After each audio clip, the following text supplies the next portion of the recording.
Hello, Hello. Paulette.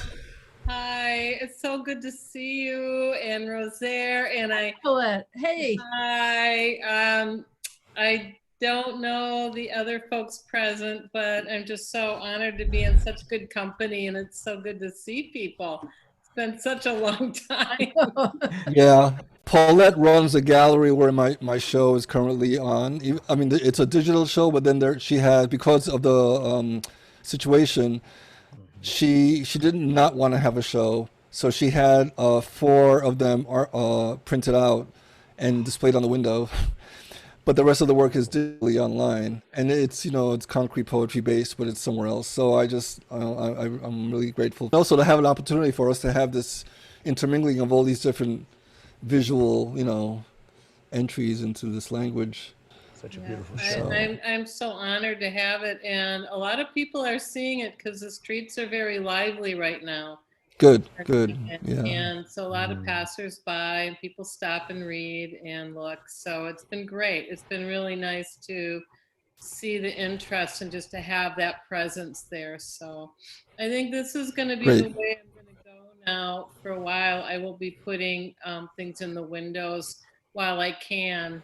They frost up in the winter, they get ice. So it's why I haven't really made it a primary exhibition space, but I can do that as long as the weather holds. I'll put things in the windows for the time being. And it looks beautiful. Your work looks just so great from the street. I stood across the street and looked at it, and it holds its space so strongly. And then when you get up close to it, then it pulls you in to read it. So Great, great.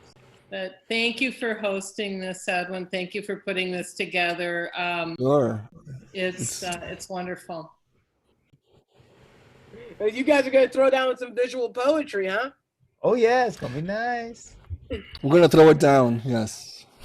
And throw it flat and throw it up and everything. Yes. Yeah. Yeah. I think we're going to start soon. The order will be Rosaire Appel, Rocío Ceron, Douglas Kearney, Carlos Soto, Román, and then myself.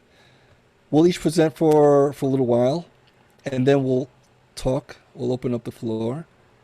As I mentioned, this reading was put together in context to the Photo Bookworks gallery in Beacon. I have some concrete poetry there, and Paulette Myers-Rich is directing that gallery. And I wanted to have a chance to not only talk about that work, but also just to see where we are in our visual poetics and where we are with our language, and how a lot of what I've written about and presented before is body oriented, and how our self is in our work and what that means to the work itself. The visual aspect of it, the technical doing of it, becomes its own message. So the people that have agreed to be part of this tonight all approach it in very different ways, and it's really fascinating to me how it just touches on so many aspects of what we're trying to get across as poets and as thinkers. To use the page, to use the screen, to use the visual landscape as a way to get across our communication. So with that, I think we'll start. We're going to begin with Rosaire Appel. Everybody's bio, I think you all, many of you registered through the Evite, and their bios are on there. So Rosaire, we'll start with you. Would you like to begin? I know that we're sharing some of your work on the PDF, so let me know when you're ready. So I think I'm ready now, because I'm just going to show some images and sort of introduce what I do. So if you Okay. on, that's good. So I'm going to share her screen with her work, and she'll direct me as we move forward. Yeah. Rosaire Appel. Yes. Okay. So I draw and I make books. I've been attracted to pages, to page space, and the implications of reading, and the differentiation between reading and looking for a long time. I work in series, and the series of pages is what forms a book. And in a book, the pages exist in time. So I make artist books and one-of-a-kind drawing books, but most of my output is commercially printed and available from places like Amazon and Printed Matter in New York. Here's some images. Yeah, change the slide. Here's some images from my books. I've used speakable words. This is about language and architecture in the stage that they're both under construction. Okay, next slide. This is another page from limited access. Next slide. This is from shadow poems. So I've also used the shadows of words, not just the words, but these were shadowed from actual poems in books that I own. Okay, next one. This is a volume of rubbings of actual leaves in graphite, and who knows why I put it together, but it really inspired me, so I did it. I've also used tape. I've used leaves. Also used tape. These are visual poems made from putting tape down on paper, different widths and things. Next one. This is also from the same book. I've also used abstract comics with asemic writing. This is called an unauthorized account. It's hard to see, but it's an asemic typeface that I created and just typed in. Next slide. I've also made an entire book of nothing but tangles of marks on paper. This was a very obsessive book. It's about 200 pages long, and it was really exciting to do this thing. It was fantastic. Next slide. And I've also used redaction. This is a really recent book, and I think of it as being a graphic novella. Okay, so a few years ago, I started listening, giving attention to sound, noticing sound, hearing. Sound interests me because it's invisible, and I'm a visual person. Sound is, of course, an enormous subject. I started with baby steps, and now I'm in quicksand. It's deep and encompassing. Listening, hearing. What do I mean by sound? The ears catch it, but that's just the beginning. What does the brain do with it behind my back? What do I do with it?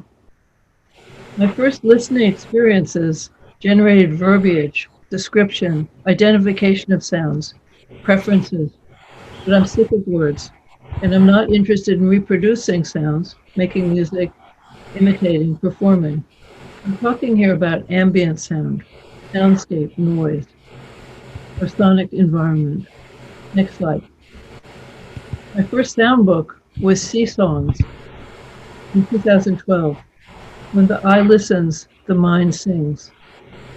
The drawings are a combination of analog and digital. Next slide. This was the first time I had drawn sound, and it was thrilling. Next slide. I was obsessed and just kept drawing for months. I was focused on intuiting sound in graphic terms, not imitating it. Next slide. I hadn't intended a book, but the book was a perfect form for it. Next slide. I've also explored asemic writing extensively. This is writing that has no semantic value. It looks like writing but cannot be read. It's not conventional language, but relates to calligraphy. From my asemic writing came asemic sound.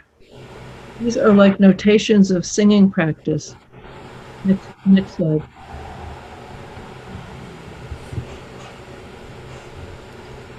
Next slide. Motion, rhythm, movement. Next slide. Considering these things visually opened up new territory for me. Next slide. I live in the city, which means my soundscape is urban. A lot of interference noise, drones, a lot of complexity. Next slide.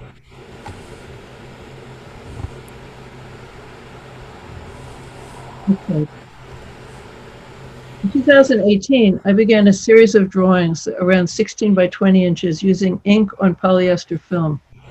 From individual sounds, I expanded to compositions and arrangements, passages, next slide, and conglomerations of sound or noise. Next slide.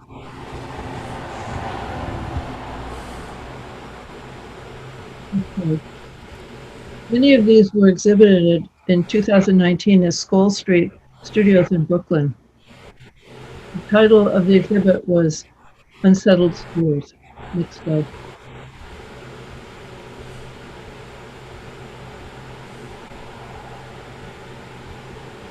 Next slide. Airport music is 48 inches wide. I'm attracted to plain imagery. I visit airports on Google Earth for their austerity and linear landscaping. Planes, turbulence and engine roar, air and movement.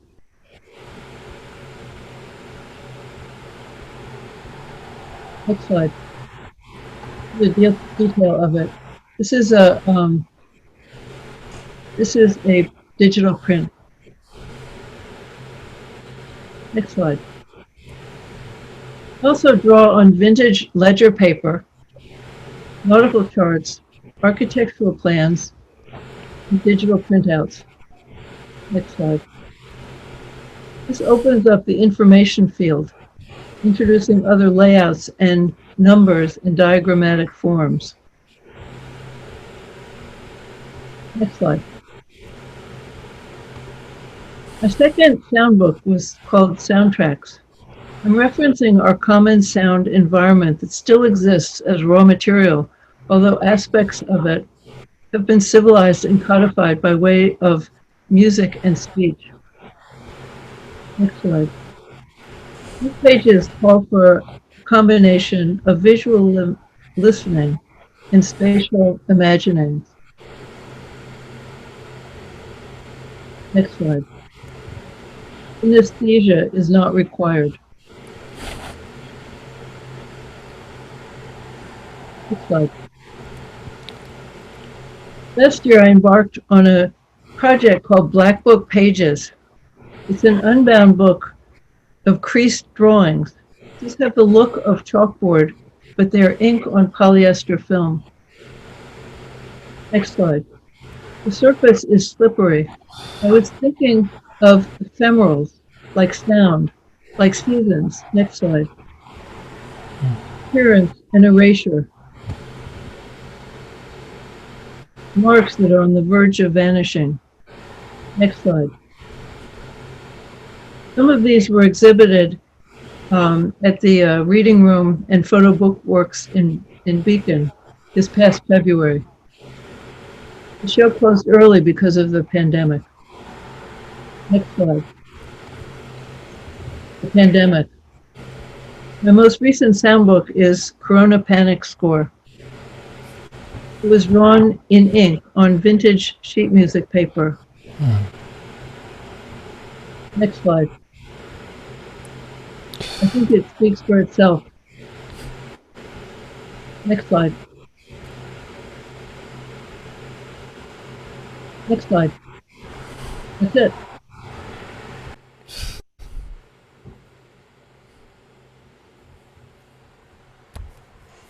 Wow. Thank you. Wow, Rosaire, there's so many beautiful images there, but I want us to all present and then we'll all talk afterwards. I'm sure we'll have questions. That was gorgeous. Thank you so much. Phew. Just letting that in. The Corona Panic Score. It's like... Our next presenter is Rocío Cerón. Rocío, are you ready? Okay.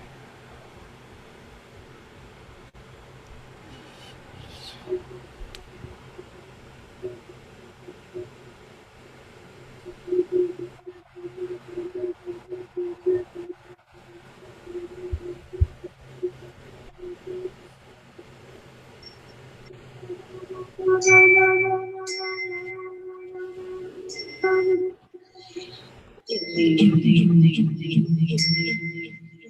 have for you all the stars, phosphorus matches, before the collapse of humankind.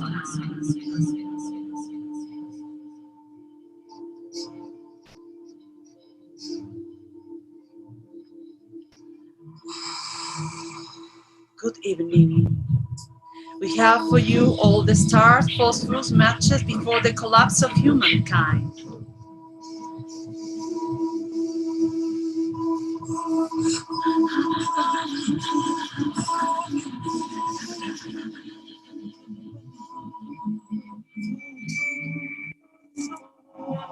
Palabras no dichas o palabras como cuerpo. Enunciado despliegue sostenido de sobrevivientes. Salvaguarda de memoria conjunta en el puro existirería. Entre voces, espacio, sosiegos. Acantilado donde las voces profesan el universo. Palabras no dichas, palabras como cuerpos. Palabras abiertas, palabras con la punta de pie, en la fragilidad de la envoltura o la piel que lame. We have stored it in the glow of an eye. Good evening. We are departing before the volcano smoke so as not to watch the spectacle of heaven. Good evening. Palabras no dichas o palabras como cuerpo, enunciado y despliegue sostenido de sobrevivientes. Phosphorus matches before the collapse of humankind. Good evening. We have stored it in the glow of an eye. We are departing before the volcanic eruption, a puff of smoke so as not to watch the spectacle head on.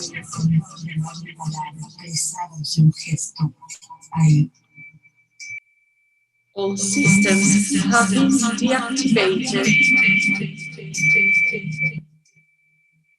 We made flowers, lavender, appear in frames. We are now departing before. Más abajo en la fisura del suelo se filtra, se hiende, se infiltra, baja, paso, baja en el gesto, todo cuerpo repite un abismo más imperioso, más aún. Ese deseo. Filmed under the supervision of a sharp-eyed director. 16mm. Black and white. High-pitched variations of the matinee call. Feroz, testaruda, que no conoce la muerte. Some time ago, the oceans interrupt the interior door. Sandalwood and sand, the head separated from the torso along the Trans-Siberian route.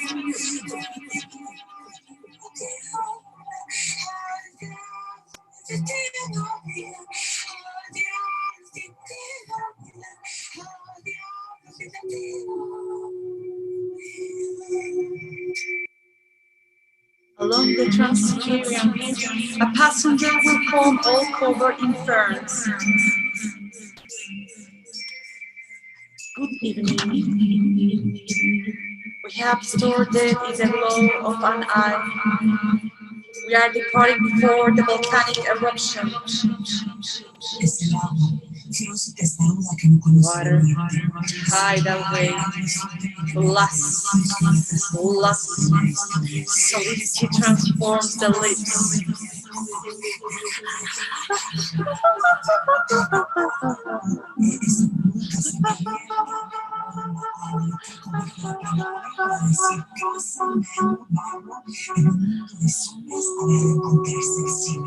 Esa puesta en boca semiabierta, onda áurica.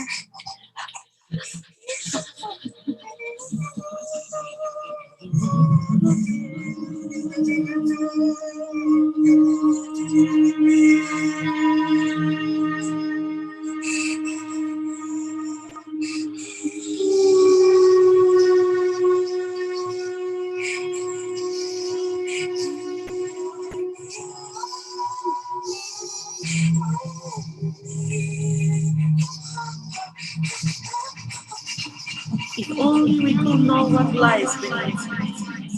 In all its glory, the vestibule extends onto the pad of the page. Now the sign scribbles in the wall in meter. Airport runway, 17 million people visit the Magic Kingdom for the Garden Whale. Roller coaster at 105 kilometers per hour.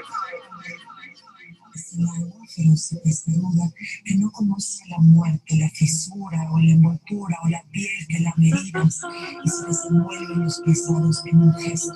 Es el enunciado del despliegue sostenidos de sobrevivientes que salvan todo. Salvaguarda la memoria conjunta en un puro existir herido y mientras el mundo calla, entre voces darse los susurros, acantilado de las voces profesan el tiempo de la sangre con la punta del pie. En la fragilidad de la envoltura, o en la piel que la heridas, o en esa agua feroz y testaruda, en ese imperioso deseo que ofrenda las manos, o más abajo, más abajo, más abajo, más abajo, en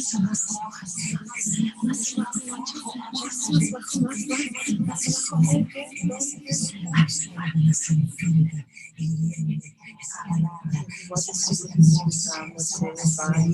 Tell me what the secret is every time we say goodbye. Tell me what the secret is. His half smile, his half smile. Our father died incinerated, only his smile survived, his half smile. And the phrase his lips failed to pronounce. Tell me what the secret is every time we say goodbye. One form, the same form, one form, the same form where the rose is arranged, the one that pulverizes a child's attentive gaze, beneath of the word Father, like blood, limestone slices of a time that raised his body, contemplate the fire, how the wood burns.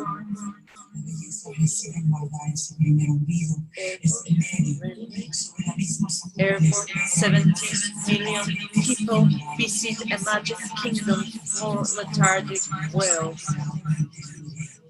Ese silencio perturba solo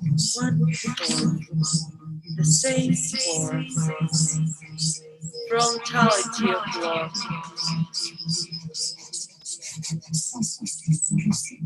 Language, facial recognition technology. Language, facial recognition technology. Geological eras beneath the bed, the stars sing stories into his ear. One day, my father, he awoke, turned into a bear, every day transforming. One day, broke another a felon. On another day, he flew around the earth entire. Language, image. nuestra estancia es ver se ata la garganta y libera. Solo sí, en ese lugar, mientras profesa la sangre, comienza.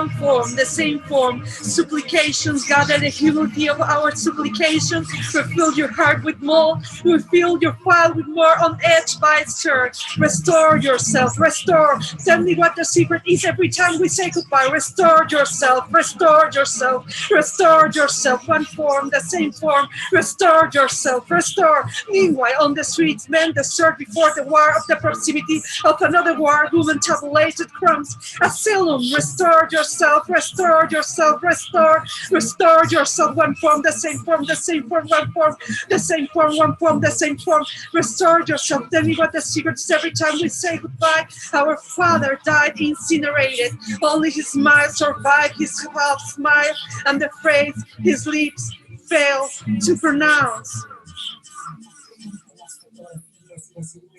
Tell me what the secret is every time we say goodbye.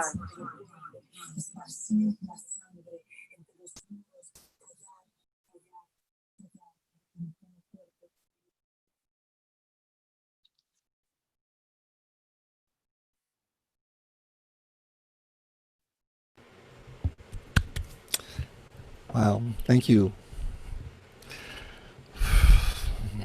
Gonna have a good conversation afterwards. Thank you so much, Rocío.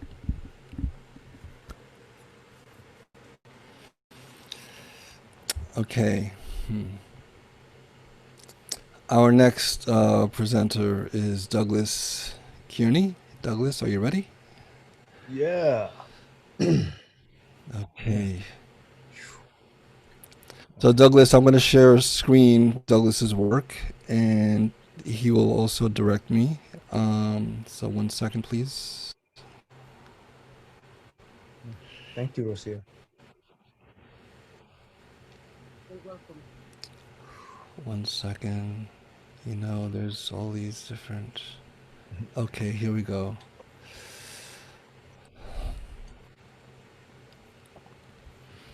All right, so this is Okay, gonna can be, we all see that?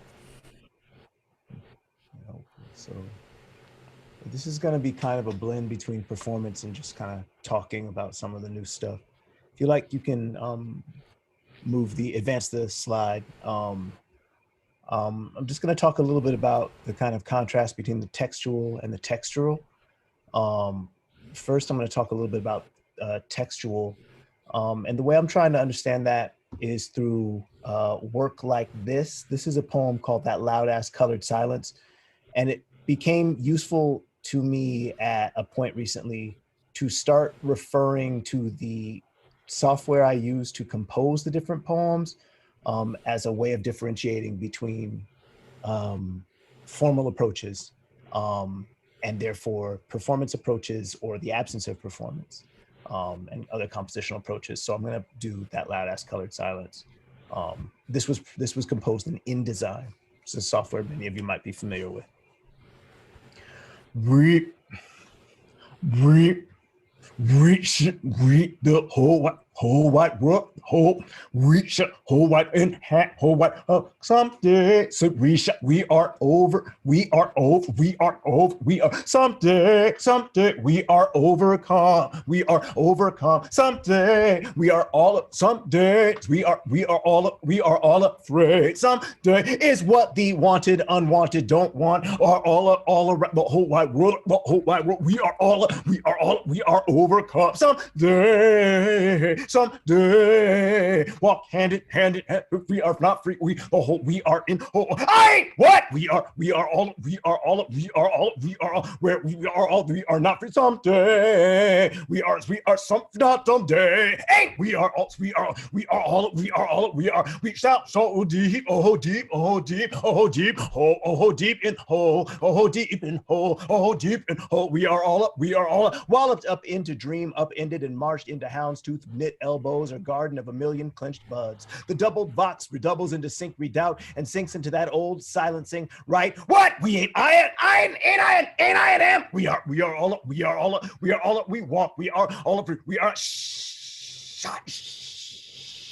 We are, we, so, I can't, hey,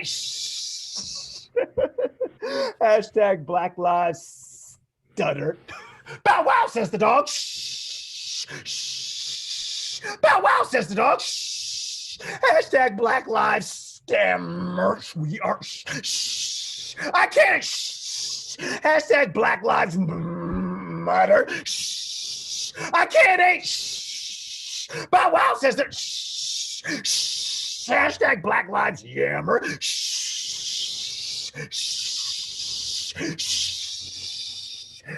What we want is to not be your what's unwanted, your what's or your un. What we want is to what's what to be unyours. What we want you to want, what you want to want. What we want is to not be your what's unwanted, your what's or your un. We want what's what to be unyours. We want you to want what you want to want. Fireman pours the water. Night and day, policemen work. Why won't you?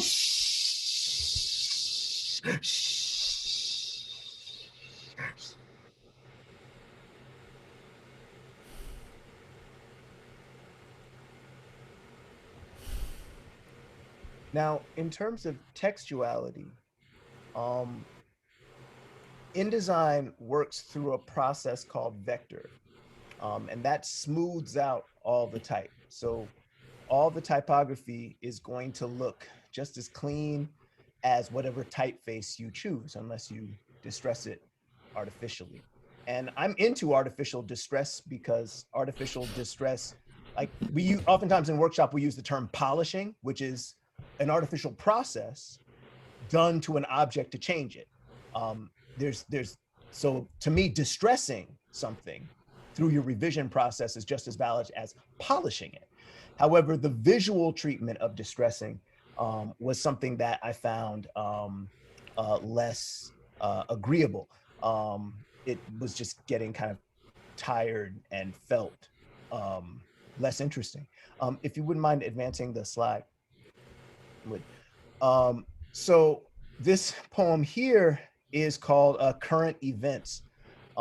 And I chose it because it's dealing with some similar themes as that Loud Ass Colored Silence protest. Interestingly enough, I actually finished this poem Sunday, May 24th. So the day before George Floyd was murdered, I did this poem, which is referencing the Watts uprisings. So, you know, the changing same, it just keeps coming back and coming back. This is composed in Adobe Photoshop. And a part of the reason why I'm interested in this is because I'm actually really literally collaging with these. I'm finding digital sources or sometimes my own writing, but I'm taking screen captures of my own writing and then cutting it out and then layering it on. And a part of what's interesting to me about this is that there's built-in texture because of the different resolutions upon which the images have been scanned or photocopied. And that to me has more in common with audio sampling that we might encounter in hip hop. If you wouldn't mind advancing the slide again. This is another piece that's speculating on sonic rhetorical armor for dim moments. This is a chant shield. This piece is called Block Party Say It. It's also using similar collage-like construction, but also using everything from sort of party flyers to comic strips and comic books and an old racist tract that I found and a map of how to set up your tanks in a battlefield. If you wouldn't mind advancing. This is a piece that surprised me. It's one of the earlier pieces when I was really starting to work with Photoshop. Part of the reason why I wanted to do this approach was because I was trying to figure out how to make poems that I couldn't perform. I was tired of performing poems about the intersection of violence being done to Black people and spectacle, and it felt odd to make a spectacle of myself while performing these poems that were critical about that. So I wanted to create poems where the poem itself would make performance feel like it was hurting the poem. And so using these different typographic registers, that HELP that you see in the background isn't just help in a sans serif font, that's actually the help from the poster of the film, The Help. So it's not just help, it's Help, the film, you know, starring Viola Davis. So like to interrupt the poem in the middle and try to figure out how to do the voice that does that help differently than Black Like Me, which is also a film, differently from the comic book, would become very distracting, I think, verbally by myself. Whereas visually, when you're reading it, you can sort of synthesize those different tones, I think, in a way that's interesting. Please advance. This is a closet opera called Wolves. A scene from a closet opera. Similar concept. I imagine that this works much better in your head than it works aloud. But I am interested in people reading it collectively, and something that I found when I was in Philadelphia a couple of years ago was that some of the InDesign poems, people were reading them collectively, and that made me very excited and encouraged by this. I'm going to show you a few pages from a chapbook, a digital chapbook that was published in the UK called Over Deluxe AF. And what I did was, when I was asked to read these poems, I'm just going to ask you to play about 10 seconds of each, and then that should be my time. I was asked to read these poems. I said I couldn't. And what I did instead was I created kind of like audio collages, sort of reference what's happening. The text on the left and the text on the right are all the same poem. It is not a poem on the right captioning a picture. So these are not ekphrastic. These are one poem. Okay. So So the prompt is Nostalgia, kind of nostalgia, a certain nostalgia, a certain kind of nostalgia, nostalgia, kind of nostalgia, a certain nostalgia, and we will make America great again. Fuck that. You can advance, please.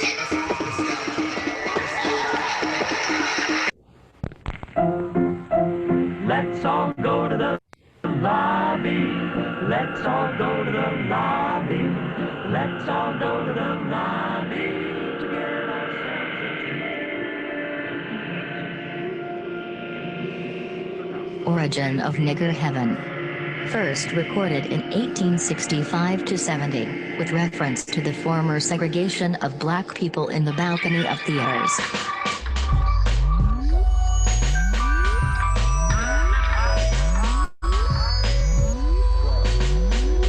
You can advance, please. And with this.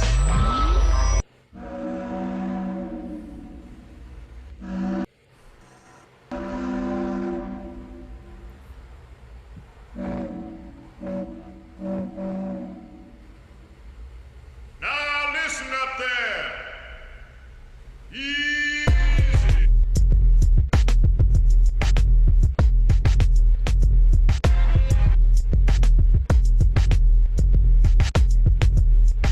So that's pretty much it. I mean, if you don't mind cutting off the screen share just so we can return to my video just for a hot second.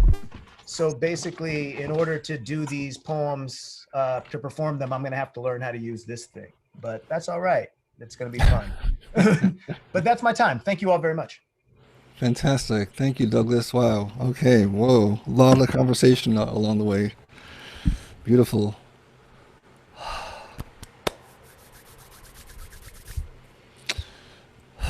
All right. Carlos, are you ready?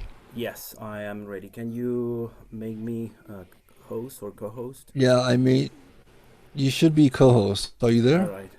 Yes. Okay, Just great. give me a second, please. Okay. By the way, thank you so much for having us tonight. Oh, sure.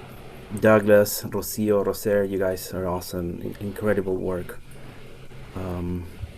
So I'm gonna read a little bit from a book that I published last year in London. It's called Nature of Objects, and just gonna read a short poem from there, and then while I'm showing some visuals. Can you see it now? Yes. All right.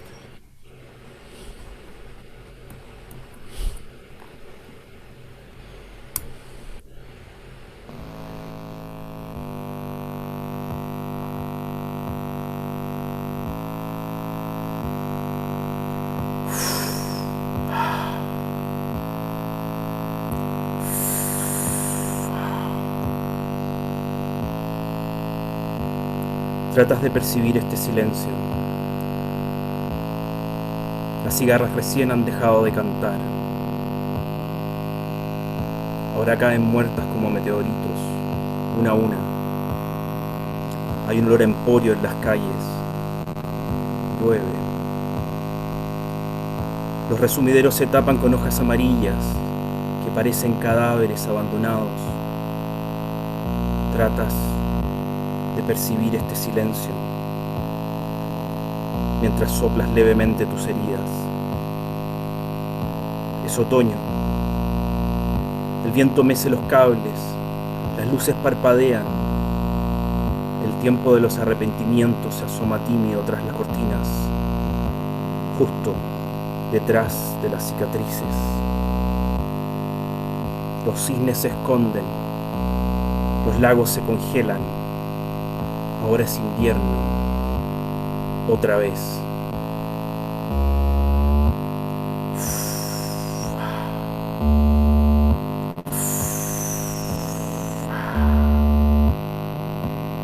You try to perceive this silence. Cicadas have just stopped singing. Now they drop dead, one by one, like meteorites. There is a flea market smell in the streets. It is raining. The drain clogs with yellow leaves that look like abandoned corpses. You try to perceive this silence while you softly blow on your wounds. It is fall. The wind rocks the wires. The light blinks. The time of regrets appears shyly through the curtains, just behind the scars. The swans hide. The lakes freeze. Now, it is winter again.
Okay, so that was the first piece.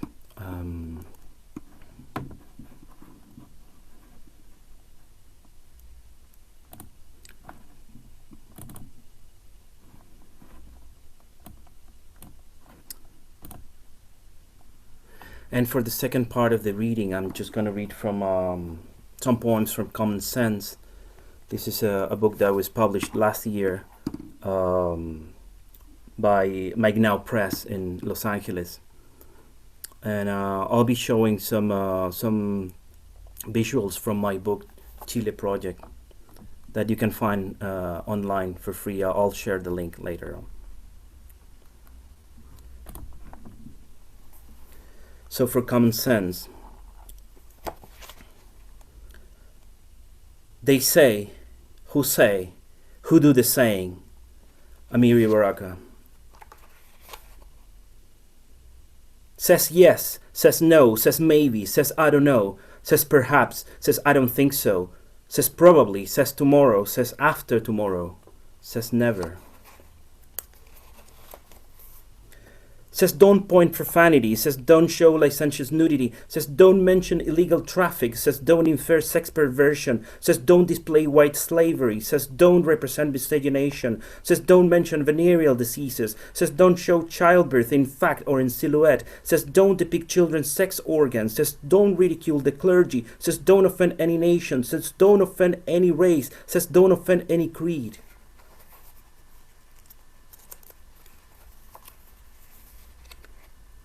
Says freedom of thought, says fit freedom, says economic freedom, says political freedom, says religious freedom, says press freedom, says drug freedom, says gun freedom, says consumer freedom, says free existence, says freedom from hunger, says freedom of conscience, says freedom of contract, says freedom fighter, says freedom credit union, says freedom meta index, says freedom of information act, says positive freedom, says negative freedom, says land and freedom, says capitalism and freedom, says economic liberalism, says mercantilism, says monopolism, says laissez-faire.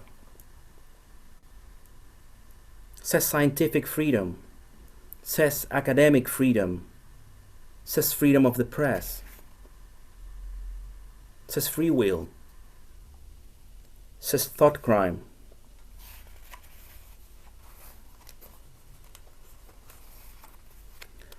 says Panic of 1819, says Panic of 1837, says Panic of 1857, says Long Depression, says Panic of 1873, says Panic of 1884, says Panic of 1893, says Panic of 1907, says Wall Street crash of 1929, says Great Depression, says OPEC oil price shock, says Black Monday, says saving and loan crisis, says 1997 Asian financial crisis, says Argentine economic crisis, says late 2000 recession, says 2000 energy crisis, says automotive industry crisis, says subprime mortgage crisis, says United States housing bubble, says United States housing market correction, says Irish banking crisis, says Russian financial crisis, says Icelandic financial crisis.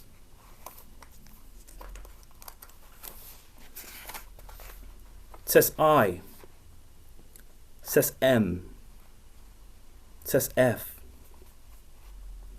says le tiers-monde, says third world, says developing countries, says underdeveloped countries, says undeveloped countries, says periphery countries, says poorest countries, says non-industrialized nations, says badlands, says backyard, says them. Says where do you, says draw the line. Says come on baby, says let's do the twist, says come on baby, says let's do the twist, says take me by, says my little hand, says and go like this.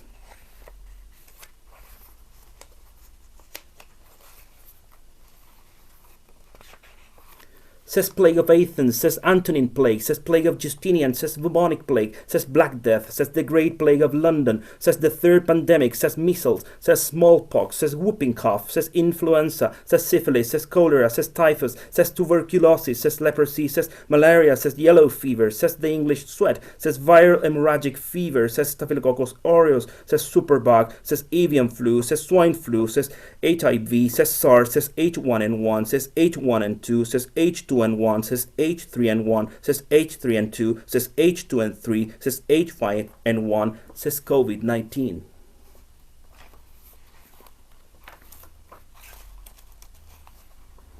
Says heart disease, says cancer, says chronic respiratory disease, says stroke, says accident, says Alzheimer's disease, says diabetes, says influenza, says nephritis, says suicide, says COVID-19.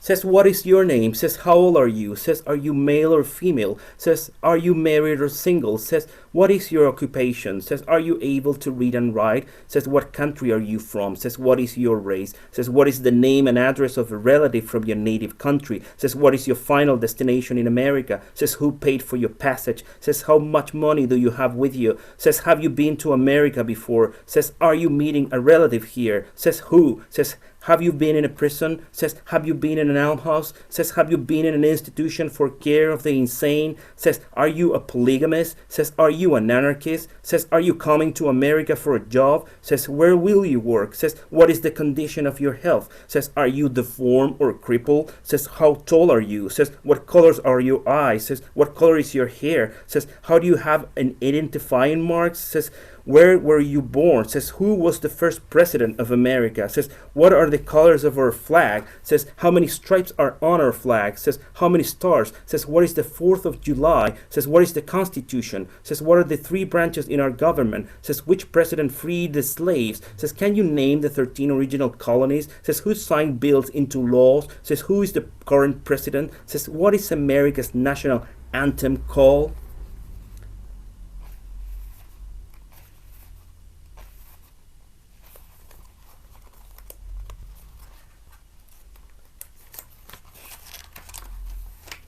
Says the beach, says the beach, says under the beach, says under there, says the cobblestones, says under the cobblestones, says the beach, says under the cobblestones, the beach, says under the beach, says beach cobblestone, says there, says under cobblestone beach, says the cobblestone, says under the beach, says cobblestone beach, says the under, says under cobblestone, says the beach, says under beach cobblestones, there, says the cobblestone, says the beach, says under the cobblestone, says la plage, says sous les pavés, says the beach.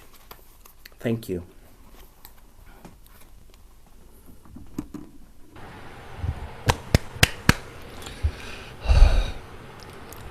Thank you, Carlos.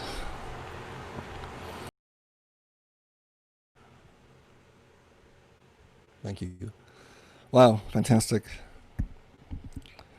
All right, wow. Okay.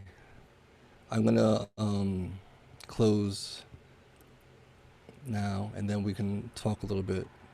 A lot to cross over. This is so beautiful for me.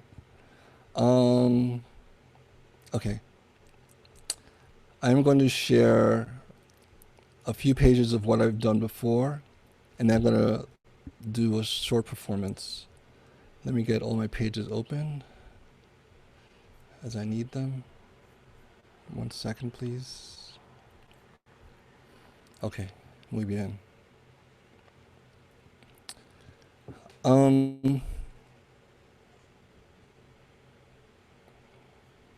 I'm so happy now.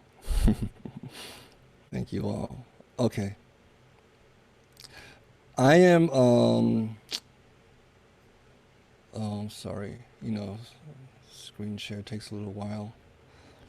I was telling a workshop earlier that in the days of theater, the audience watches the people set up the lighting, and then the performance happens. So in the Zoom universe, you watch the people move things around that you cannot see at all at home, and just imagine something's going to happen. Okay. So, okay, I wanted to, a little bit of my graphic background came through in this book I did a few years ago. There was a section in the book that dealt with, the book is called The Ambient Language of Pompidology. I'm sorry, The Ambient of a Pompidou of the language. Oh, Jesus. Anyway, it doesn't matter what the book is called, but there's a section within it where I'm exploring the page and how the eye travels across it. I'm showing you this because what I'm showing you now, what I'm going to perform now, actually has roots back then. So these pages are, the book is about 150 pages. This is about 20 pages of them. And what I was playing with here is barrio and página, page and neighborhood. So I'm looking at the words forming a square that say barrio, página over and over and over. In the center, I have a jet and a shark. And I'm playing with the iconography of West Side Story there, the jets and the sharks, with graphic shapes that are, similar to each other but different, with the triangles. So it's like a little logo. And then in the book, you turn the page, and okay, I'll go do this way. And the full page is barrio barrier. And in the middle, it says La promesa de un welcome diversión, tú sabes? So the promise of a welcome diversion, So I'm playing with, I'm kind of giving you a wink in the book as you turn the pages. And then you turn the pages, and then I have little things like this, typographic things that are a little more expected typographically. And in this case, it's a little conversation between two people. I'm not reading you this on purpose because it's more a visual thing. And as you turn the pages, you get to this moment where the pages just become environmental white noise. You turn the page, and the spread on one side says cultural din-seeking rhythmites. Opposite that is equilateral psycho-go-go. So I'm playing with language, and I'm sort of giving you little mantles to explore. Then you turn the page, explosive pleasure core, metacarpal finger food. So now the body enters into this. And you turn the page, and it's white. And in a way, the after metacarpal finger food, the poet ran out of ideas. So there's a few pages of white that happen after this place. So I'm going to skip ahead, and we get to a spread where we have this moment, and the writing is valid. I just don't want to read it. I'm just showing you more the graphic of it. This faces this page. You turn the page, and that same spread becomes warped. You turn the page, and it gets further. So I'm asking the reader to go into the center of the book, to sort of go beyond the page. And I've always been interested in that, like the idea of what the page does and the visual landscape presented. So now you turn the page, and a ghost of it appears, but an earlier reference to those mantelpieces appear. Echolocation catcher, faced with connectivity shaver. And it goes on from there. But the idea is that I'm exploring what was happening with the page and our connection to the page. So with that in mind, I present the following. All right. This is from a larger piece entitled Beget to Enter. And the music I'm using is by the musician Sean G. Meehan.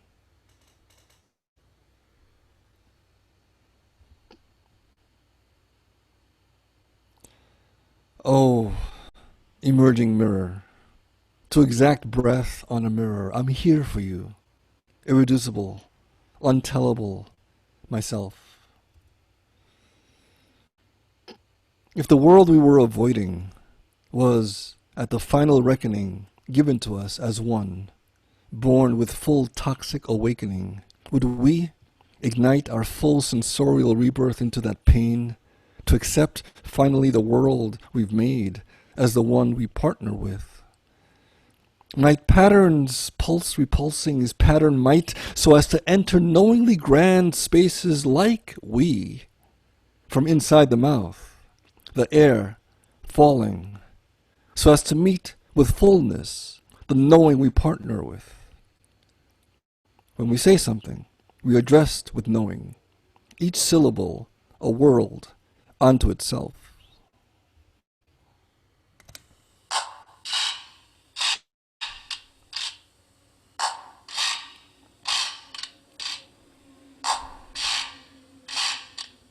What did you receive from the universe when you saved a spider in the middle of blank? Insert your city here, insert your knowing here, your pattern. Press enter, share screen. What are the patterns to enter? Reduced from knowing. Difference creates desire. Man is different than me. I am none that I know of, a frame disillusioned by congregation. Poem muscle, work your body muscle. I am a social afterthought, with a tongue, a throat, a body. Abyss, altered, desecration. Human become of being. I am under pre-human, among other names. I am none that I know of. Still, I find the open wound to work from. Fracture feeds my right in patterns of irreducible fright. Engage with me, my breathing.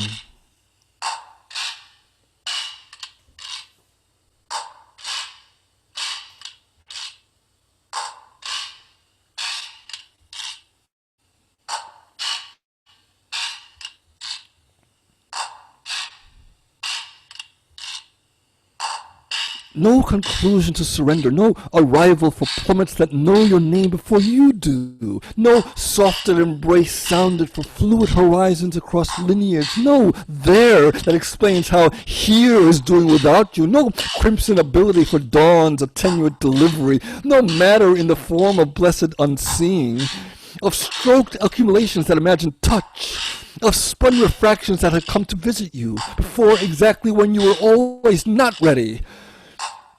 wary of what your aware wanted, of awareness to the many outpourings manifested by awarity, the act of awarity, the purposeful invention of desire to overwhelm intensity, to invite fear as something to hold, to explain emotion to passion, to have someone to listen to, invite listening to sight lines, to surrender listening for holding, to hold in ears what doesn't stop, to hold what doesn't leave, to hold what moves for you, what lets you, to hold one knowing, extracted over dust and periphery.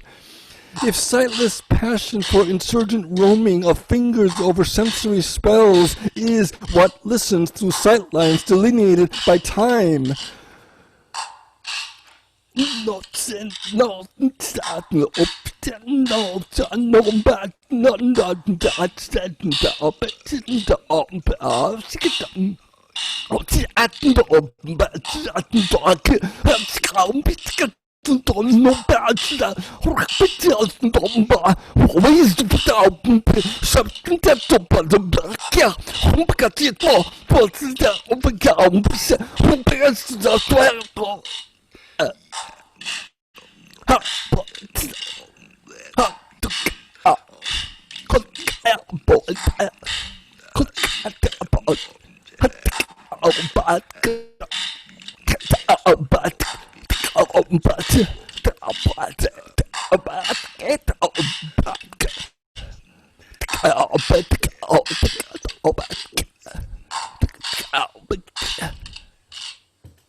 there's breathing all around me. I can't escape from breathing. I can't escape from hearing about breathing. All around me, I hear whether people can or can't breathe.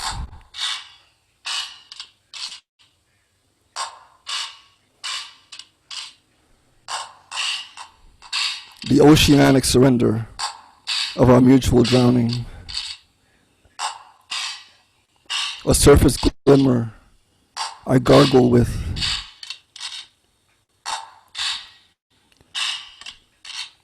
What plagues the beginning of a vision is a lack of vocabulary.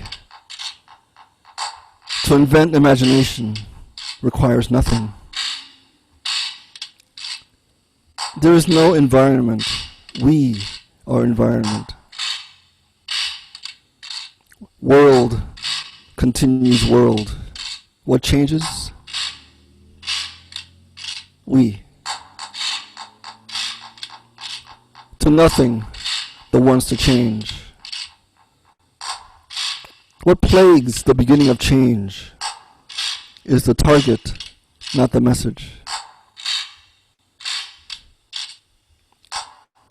The sum of my parts.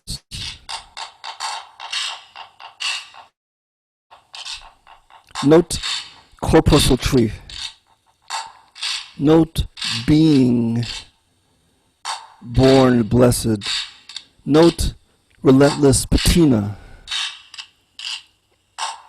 Return to host. Unmute.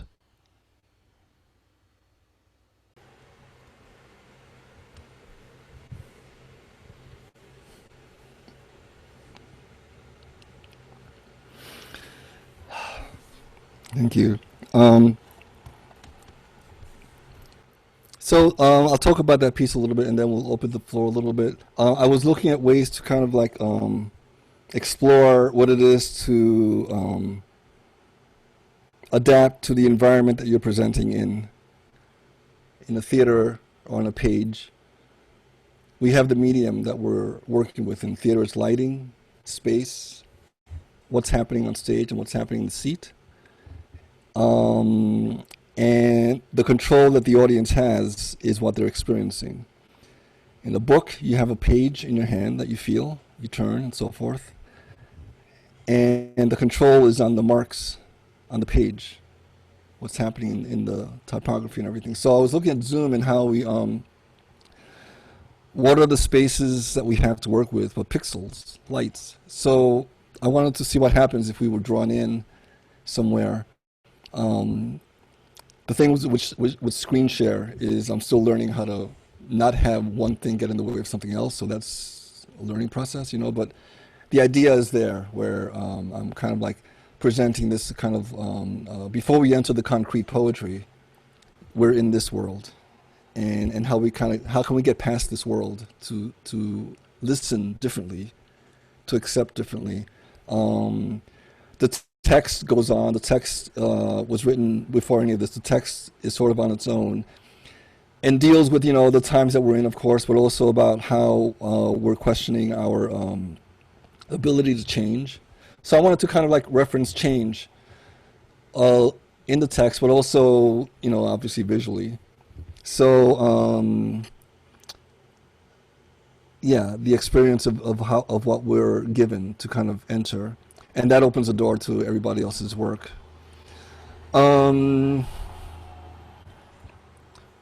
Wow, Rosaire, let's start with you. What a great combination of worlds that we're looking at. I love how you're taking sound and your interpretation of something. You know, like you're stepping between the senses there. Can you talk a little bit about that? About how the one thing that I think we all have in common, among many things, is mark making, a sense of making marks, either sonically or on the page, or what is it inside us that needs to make the mark? That's not just the word. So Rosaire, if you could talk about that, you know, the marks that you're making, the beautiful, taking these very sort of rigid musical music paper and creating your own music, literally your own language within it. Well, you know, I must say that hearing the performances tonight were so, they're so energetic. It was just wonderful to hear the actual sound. You know, I'm working in silence and imagining sound and visualizing sound because that's my world. But it's just electric to hear what the rest of you are doing with sound and making it come out. I wonder if the marks like that you're they're so I like this is going to sound wrong, but the haphazard or not haphazard because that's not correct. You're letting. They're very spontaneous. That's better. I'm not listening to anything, but I'm really involved in the process of creating this thing with the instruments that I have, which are all kinds of pens and brushes and things that I make myself. So it's like an orchestration of marks. And also because it's, so I can start something and go back to it like 3 years later, or 2 years later, or a week later, and have and complete it and have a different feel about it. Mm-hmm. It is an improvisation. Yeah. It is, and that comes across so beautifully. But it's also because there's something about the pieces that you've got that lend themselves to repeated viewing. I can come back to them and get something different, just like a good improvisation between musicians or people. Just like you get something different at every entry, and it's difficult to do that with a static medium, like something that's rough. So there's a real visceral quality to.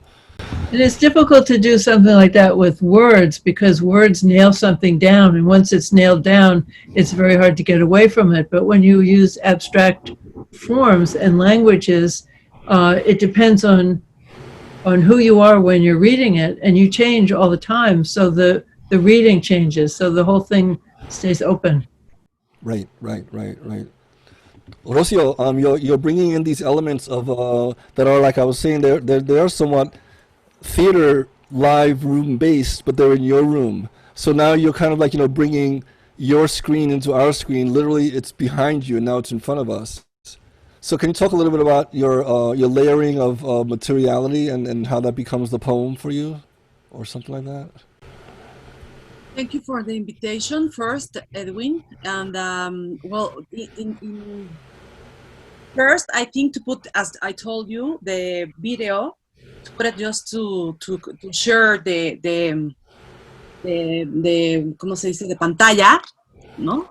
To share it and the screen. Yes. And then say, no, let's play with also with the layers and the reflections and the shadows and the light on myself. Because not as an egotic or ego stuff. No, it's more like for me to put the page, as Vita Conchi said, that the page is the field.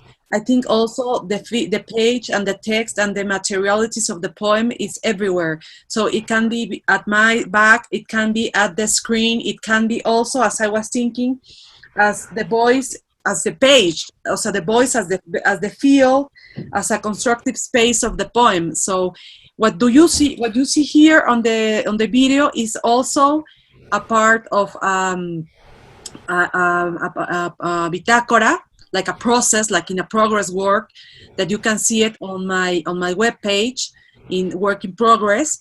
That is all these kind of photos of my bed, no, which I have been writing poems, and I have been making sound poems and a lot of different kind of transdisciplinary pieces. And I think all the poem, the 4 or 5 lines of the small poem or the large poem are not only on the text, it's also on the image, it's also on the space. I mean, when you're making a sound poem and it's a dodecaphonic piece and you have to put it on the space, it's like a sculptor, and you're making a sound sculptor with the poem. So for me, each everywhere, from body to body. So I understand Zoom, as Douglas was saying, that Zoom is weird for me. When you're performing, Zoom is weird because we know that the energy of the people, it's very important.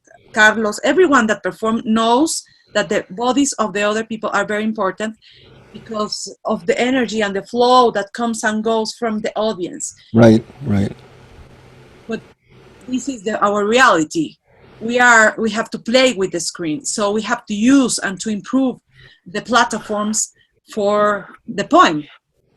And Rocío, I noticed that there was sections in your in the vocal presentation that had these really subtle murmuring, like underneath it. And to me, those were like the marks that Rosaire has on the edges of the pages. It's like we have here, and we have a little bit here, and a little bit there. Same thing with the sound. There's the main presence, and some little supporting things here and there. And I love that, that there's sort of, there's an improvisation there almost. Even though it's recorded, there's an improvisation with the sound kind of coming in and out, and sort of either getting in the way of the actual words or going backwards. Like it's a really great, the dynamic of our listening changes like a page. I think we all of we have been today on this performance. We work with layers. I think the layers are very important because we're in different kind of different layers of sound and of visuals, no? So for me, it's also to look at the layers of the word and at the folds. No, I think as the folds of the bed, I think we are always in a word that we have a lot of layers. I mean, I saw the work of Douglas, of the Carlos, yours too, Edwin, also all the ones that we have in here, no? All of us, we are working with different kinds of layers and different kinds of fields, no? We work with these kind of different materialities to make our pieces. So for me, it was great to perform with all of you. It's an honor, in fact. And I think we are hearing. That's very important for this show. Not all the poets are so listeners. And I think all the poets are here. We are here now. We are very listeners. We work with the listen. We listen a lot. No, we have a very vital listen, and that goes to our visual and our textual poems. Our porosity. We're very porous to the world, and how that. Yes, exactly. Yes, thank you, Rocio. Douglas. Yeah, the mark making that we're talking about, that all leads up exactly to what you've been exploring with, like the layers that Rocio mentioned, like how the literally the white of the page allows us in and out the different textures and the different voices that you're grappling, and then when we hear you perform it, we can kind of hear this other thing, this other essence coming through. Yeah. I mean, like the page as a performance space is something that I started trying to understand back when I was really first starting to get serious about writing poetry. And at that time, was following the sort of mainstream popularity of slam poetry, and so everybody was always, the debate was always the page versus the stage, page versus the stage. And so I was really interested in what would happen if the page and the stage sort of merged, in the sense of like the page physically becoming this performance space. So everything that you were talking about, Rosaire, was really like resonant with me, and the things that Rosaire was doing. I wanted to pull out this book, Notations 21, because this book, as everything that I was looking at that you did, Rosaire, I was like, yes, I just want this book to just open up and like, like I just wanted to be in there. And then, Carlos and Edwin, I mean, like, that sense of, what happens when the book or the page or the video screen, right, becomes a score. But even there's still this space between the score and the performance. There's still this thing that's waiting to be activated. And that became kind of what the wall I kind of smacked into in the early aughts, was this sort of thing like, well, I can create a score, but that's still kind of asking, that still kind of leaves space for an audience member to sort of like take the book and still kind of like put it down and look and wait for me, or wait for somebody else to show up to sort of finish it, right? And so that's something that I think is fantastic about asemic work. Because there's this kind of, or like the closet opera, right? There's this sort of space of saying back to the audience, no, you finish it.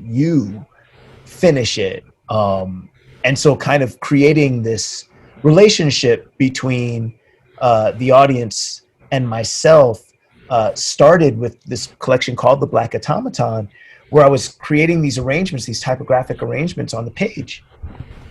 And I would bring it to readings, and I would literally ask members of the audience, I would pass the book around, I'd say, I want you to sequence how this poem gets read.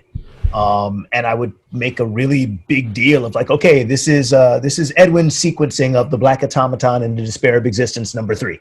And then I would read it in the order that you read it. I never showed up saying, this is how it goes. Mm-hmm. And I did that for like 5 years with these different poems, until I really learned that any reader is going to pick up a poem that's kind of an open field or typographically experimental or whatever, and is going to just sort of follow their eye. And it was only at that point that I felt comfortable picking up any one of my poems composed after that and just reading it however it felt like, because the readers told me how to read those poems. Mm-hmm. And then it transformed the way I composed the poem. So those layers and that open field all did that. And the readers. So it's really a collaboration. And it's also like, in reality, every poem is a score. Every poem, absolutely. Visual or not, like a poem. A poem is a score, and we are the musicians in a way. Yes, kind of bring it to life. That's why I call the typography that's all over the place, I always call it performative typography, because it tells you, oh, you're doing something. But every poem is just that if you've been trained to read like in English is like left to right, you don't recognize the moment when your brain is going, what do I do? It's like, oh no, I know what to do. I've trained. I know, start here and just go like this. Right. Every poem, you have to figure out what the hell to do. It's just you've been trained how to read in a conventional way if the poem is in that conventional sense. But it's not, you're not born to it. Every poem is a surprise. It's just that you're trained. You're trained. And I don't mean that in like you're trained, man. I mean that in just kind of like you're prepared. And so yeah, absolutely. Thank you so much for amplifying that, because that's and it's also that in reality, like, we are interested in the what do I do moment. Yeah. What do I do moment? Exactly. That's poetry does that with language. Like, we take what was language, and we're trying to make it into something that's, that knocks something off inside you, and whether visually or in whatever format. Yes, exactly. Carlos, so the remove. I've heard you read that poem in Spanish, Dicen, I think. Is that right? Yeah, yes, that's right. Yeah. And it has an equally hypnotic effect. It kind of like it's a list poem, but it kind of goes on. But then to see it in context with the pages, it's really striking. How did you arrive at the pages being what they were, the marking out of them? Well, those pages are basically a different work. I try to combine things together to see what happens. Oh, perfect. But those pages belong to Chile Project. That's a completely different book or thing that I published as a free PDF, so you can look it up, and it's available there. And those are erasures, basically. Those are like CIA documents that they were released.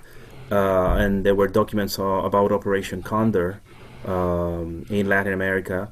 So what I did there, it was many of those documents were released, but with severely redacted by the CIA. So the information that was not known, the information that was kind of really interesting to know, was redacted, was not there. And all the letters that you could read, or the words you could read, it was like information that everybody already knew. So it worked perfectly with the poem. It was like perfect together. So what I basically did was to erase those in order to emphasize, the primary censorship. So I like to experiment a lot and do some mixings and crossings. Although I feel a little bit as an outsider, because I regularly don't perform this way, but I've been surrounding with musicians and sound poets. So I guess I'm getting some bad habits from them, and I'll be daring to get out of the dullness or the flatness of the bidimensional aspects of the page, and dare to do something else, to try to explore, to play with sounds, as Douglas was saying, to read in a different way. I mean, the visual poetry has this potential of it is a kind of an invitation to read in different ways. Like I was thinking, for example, in Rosaire's poems, like the scores, and I was wondering if have you ever collaborated with musicians, for example? It would be interesting to see what they have to say about your scores. I mean, how they can read those. I don't know if that's happened or if that's a possibility. What do you say? It has happened a few times. Oh, is it available? So all these books are on Amazon. The first book, Sea Songs, people would come to my house, they would pick it up, and this happens 2 or 3 times, they would spontaneously start singing. It was wonderful. Yeah, because it has beautiful the feel of music. It's like you want to do something with it. It doesn't tell you what to do, so you just do it. Right. Then when I was the show at Skull Street Studios, there's a jazz pianist named Anthony Coleman, and he gave a performance at the opening, and he looked around at the drawings and was playing them on the piano, and it was fantastic because he's very, very dramatic, and he would put his shirt in to dampen the strings, and he's looking around at the walls, and he's just playing this wild music. It was wonderful. Rosaire, years ago, I went to a Fluxus performance, and one of the Fluxus artists, Alison Knowles, played a piece where it was this long table, and she peeled a few onions, and she pressed the onion skins between tracing paper, between saran wrap. She placed the onion skins on saran wrap on a piano and played the onion skins. So that's a very Fluxus thing, but it's just the idea of that kind of improvisation coming from from what you feel is it's cool. Anyway, that made me think of that. All right. I think that's it. Thank you all so much. Anybody have any last questions? I think we're done. All right. So we had Rosaire Appel, Rocío Ceron, Douglas Kearney, and Carlos Soto Román. I'm Edwin Torres, and thank you all for coming. Good night. Thank you. Bye bye. Thank you. Thank you so much. Good night. Good night.